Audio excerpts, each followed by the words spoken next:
আমাদের দলনেত্রী মমতা বন্দ্যোপাধ্যায় যে কেন্দ্রীয় সরকার বিভিন্নভাবে সারা ভারতবর্ষের সাধারণ মানুষের বেঁচে থাকার অধিকারটা কেড়ে নিতে চাইছে।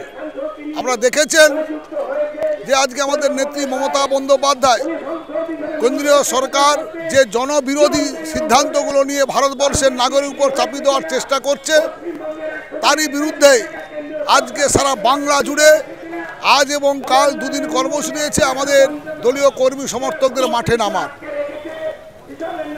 আমরা লক্ষ্য করছি কেন্দ্রীয় সরকার যেভাবে ভারতবর্ষের সাধারণ মানুষের বেঁচে থাকার অধিকারটা কেড়ে নিতে চাইছে, জীবনদায়ী ঔষধের মূল্য বৃদ্ধি, গ্যাস, সুগার, প্রেসার থেকে শুরু করে জীবনদায়ী ক্যান্সার থেকে শুরু করে প্রায় 750-র বেশি মানুষের ব্যবহারে ঔষধের উপর দাম বাড়িয়েছে।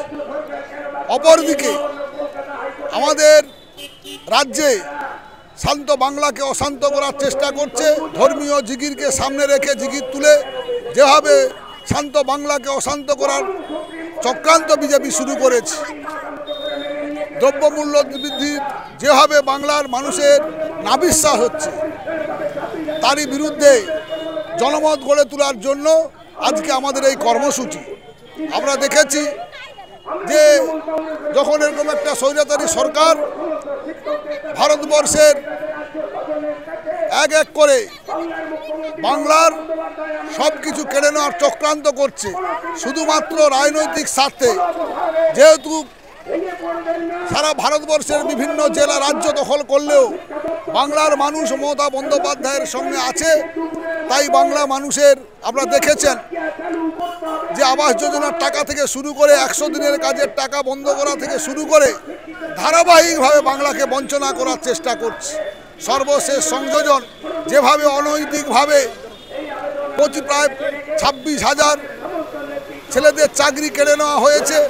আমরা ভারতবর্ষের বিচার ব্যবস্থার প্রতি আমাদের আস্থা আছে, আমরা ভারতবাসী হিসাবে আমরা ভারতবর্ষের সংবিধানকে মান্যতা দেই, কিন্তু যেভাবে একটা চক্রান্তের শিকার আজকে প্রায় 26,000 বেকার ছেলেকে যেভাবে চাকরি কেড়ে নেওয়া হয়েছে, আমাদের নেত্রী মমতা বন্দ্যোপাধ্যায় গতকাল সাংবাদিক সম্মেলন করে তাদের পাশে থাকার বার্তা দিয়েছেন।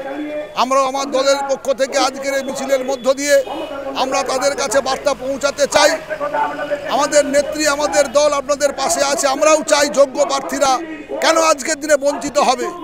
যদি আজকে মহামান্য সুপ্রিম কোর্ট বলে থাকেন যে অযোগ্য যারা তাদের বেতন ফেরত দিতে হবে, তাহলে আমরা তো মনে করতেই পারি তাহলে যোগ্য অযোগ্য নিশ্চিতভাবে তিনি চিহ্নিত করতে পেরেছেন। তাহলে কেনই বা আজকে যোগ্য প্রার্থীরা তাদের নিজস্ব অধিকার থেকে বঞ্চিত হবে। আমরা তাদের পাশে, আমাদের নেত্রী যেমন আছে, আমাদের দল আছে, আমাদের সাধারণ কর্মীরাও তাদের পাশে আছে। এই বার্তা পৌঁছে দেওয়ার লক্ষ্যে আজকের আমাদের এই কর্মসূচি।